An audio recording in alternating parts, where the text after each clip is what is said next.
want to start by acknowledging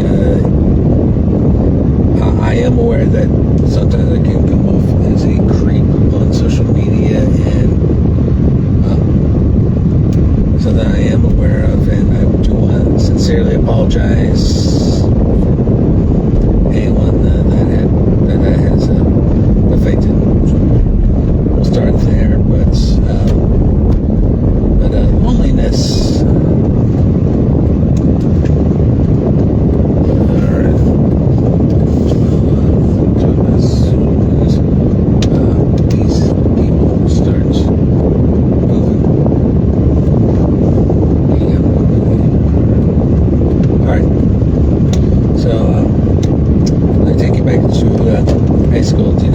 Dating I did in high school?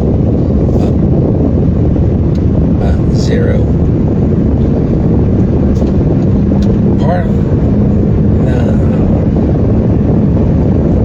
How much dating I did in college? Also zero. A lot of it was, I alluded to this in the past. I'm going to allude to once again, the ones I'm attracted to were either not interested or already seen someone. It's the ones who were seeing someone and then bother letting me know that were the more problematic of the bunch, even receiving death threats for that. So,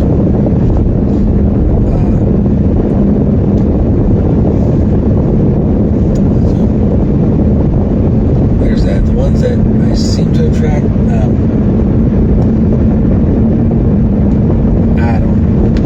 don't know.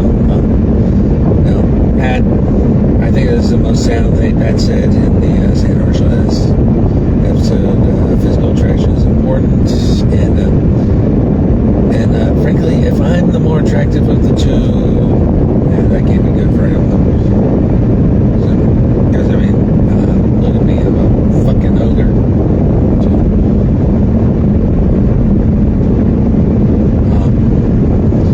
It got so bad that by the time I got to UPC, so past 21, and this is the theory that Matt Stoll was talking about. 20, when you reach 21, you haven't found someone yet. Why bother? I probably should have stuck with my own advice. Why bother?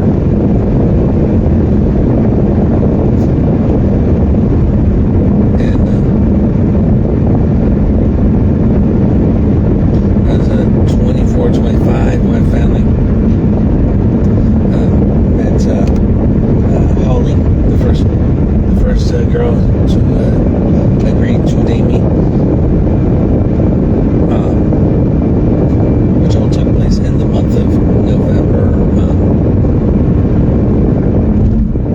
and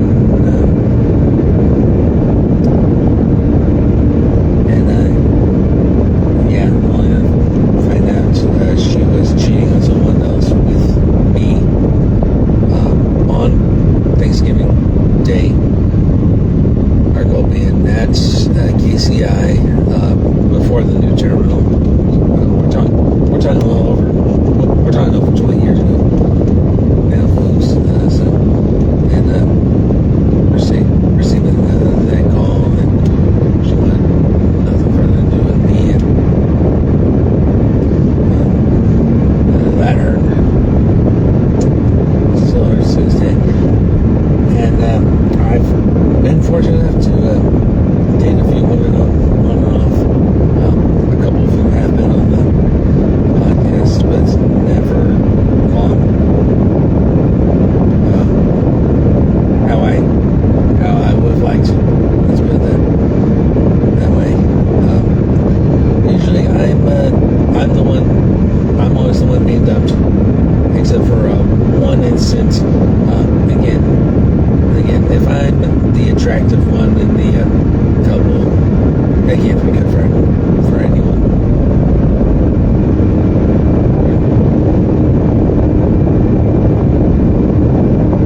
It's basically what happened.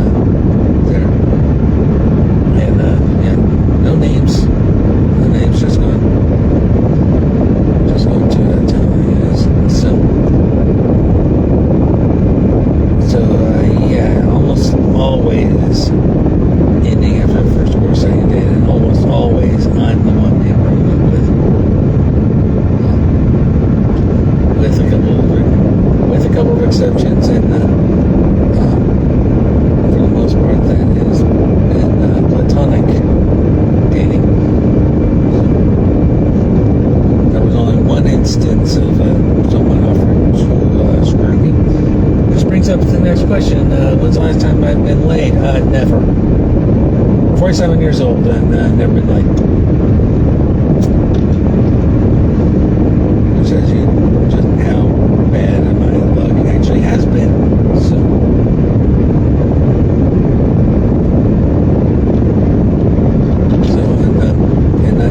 it's stressful.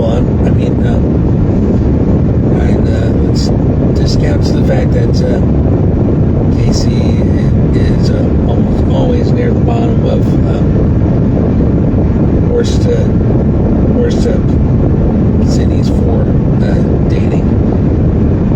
Let's discount that, and I do acknowledge that being on the autism spectrum doesn't help my case at all, really. And that is a negative of having this disorder. And yes, I do acknowledge I can come off as a bit of a creep, certainly on social media. And once again, I apologize for that. But there's really no good healthy way for me to express interests in anyone. Because on the one hand, if I do, I fear I'm absolutely going to get rejected. All right, or B, probably not as much anymore, but certainly when I was in high school and college, the very real possibility that my life would have ended right there and then.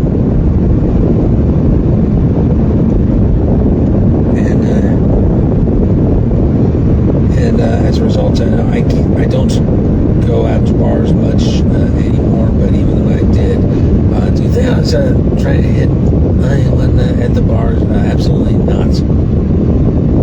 Because that's in mind.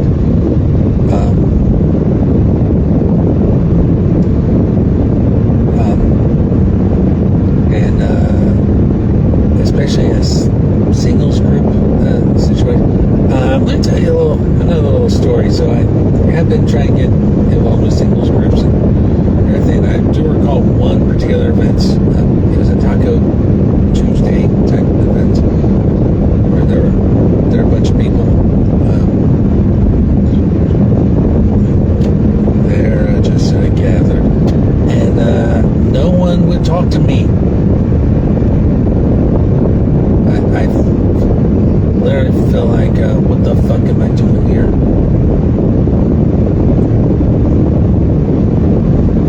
Why'd I even bother? Why'd I even bother coming in the first place? You know, that sort of thing. And that was kind of hurtful. And it hurts me. It does hurt me seeing people, two people happy with each other, knowing that that's a happiness I'll probably never experience. And it's that bad that I don't go to weddings and can't stand going away. So I do appreciate everyone not inviting me to those, because I would have been a complete jackass on myself. Because what the last wedding I attended, which was the Cass and Nick's wedding back in 2003.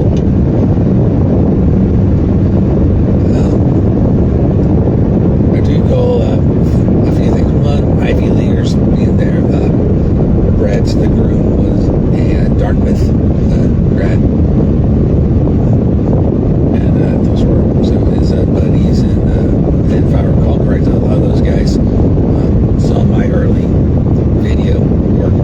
I guess we're good. Because I would do the videos and send them to Brett at Dartmouth. Back when VHS was a thing, folks.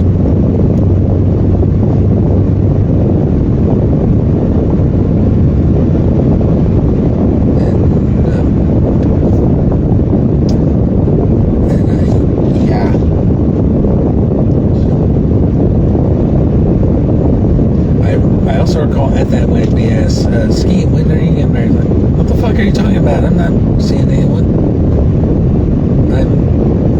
I can't even I couldn't even get a date. My life depended on it. So, and still the case today. Really.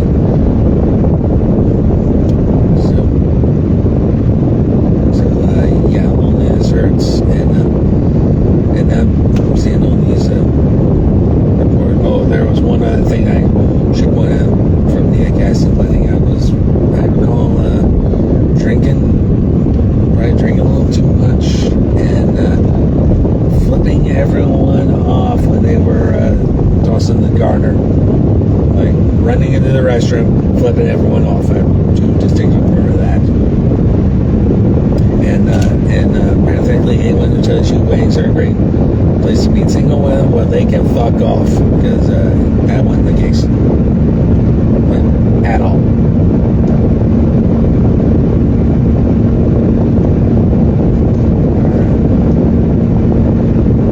So anyways, it hurts, and then you hear, well, what about going to events that you'll see a lot of women who have done that to also no success, because the events I've been going to, any women that show up are already happily married or with someone. So again, I don't want to die.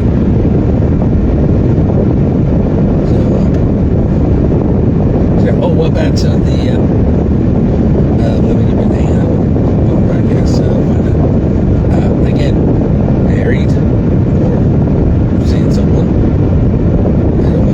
I can't say for everything, especially if kids are involved. I don't want what happened with what's going on with my uncle right now to happen to me when I pass. So. Context time, I had an uncle die almost 2 years ago now, and I am entitled to a portion of his estate. I've received all those funds already. He was buried with two stepsons, both of whom were adults by the time he got married. Died of lung cancer sometime between 2006 and 2010. So she'd been dead for a while. He just died 2 years ago. And the fight is with her sons and his stepsons. Again, they were adults when they got married. These stepsons were not entitled to any portion of the estate, and they were briefly arguing in court. I was trying to entitled because of the weird laws in Texas probate. The fourth will come to my mother. But yeah, we see this thing. Drag out. All that sounds like it has been resolved at this point, and we will receive that final payment after New Year's. But there are other factors that have to come into play, especially with children, and that's why just to be safe, I can't date anyone with kids. So you have kids, that's fine. I don't want to touch that with a 20-foot pole.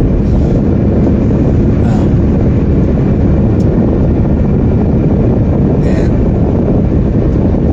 yeah, it really has gotten to a point. I'm also seeing articles that loneliness can be dangerous to someone's health. How the hell am I still alive then? How the hell am I still alive?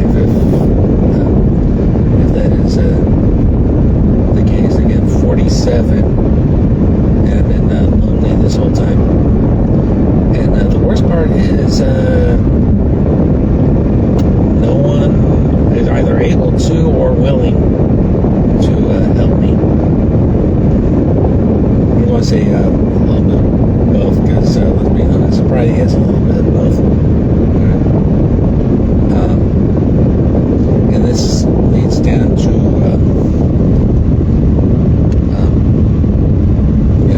very unfortunate circumstances, including but not limited to the whole Slobodskoy situation. And that goes back to the very first episode at the Slobodskoy. So this was after Holly, but still when I was doing security, and it's still a little over 20 years ago. Now, I fell for a Russian sweetheart scam. Those online scams. I want to come and see you, but I need the money to. And yeah, I fell for this shit. Never got my money back, but still fell for it. One thing I do distinctly remember is the gal said she was from a small town in Russia called Slobodskoy. So there you go. There's the project. I got its name. I did write a script for it and tried to shoot it. It would have been the first script I would have shot under SAG rules if I didn't abandon the project. But that's what it was about. That was my point of view. Fictionalized, of course, my point of view of what happened during that thing.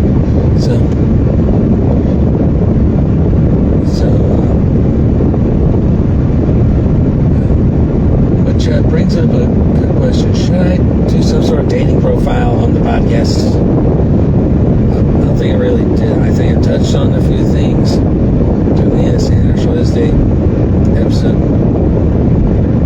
Would it behoove me to use it as a personal dating app?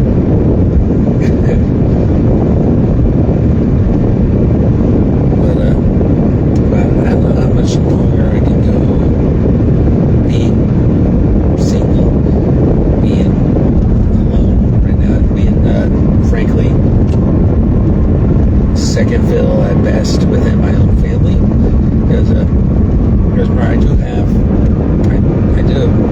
two brothers, one sister, and only one of them is happily married with 3 kids. My 2 nieces and my 1 nephew.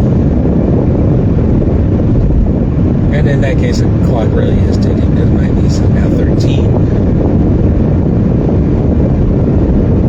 And frankly, looks older now.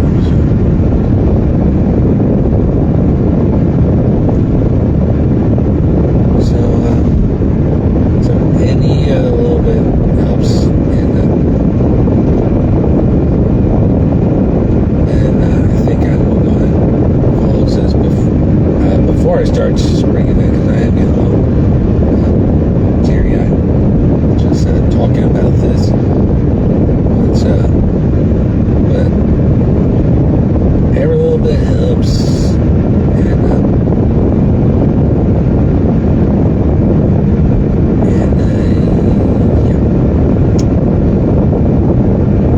I'm trying to think of close on this. It's a 10-year reunion. Very much how I do remember drinking lots in that thing. But I also distinctly remember one of my classmates saying, "Hey, let's give it up for Chernovsky for doing things that he wants to do." What the fuck are you talking about? You're happily married. Dude. So how the fuck could you possibly know what I want?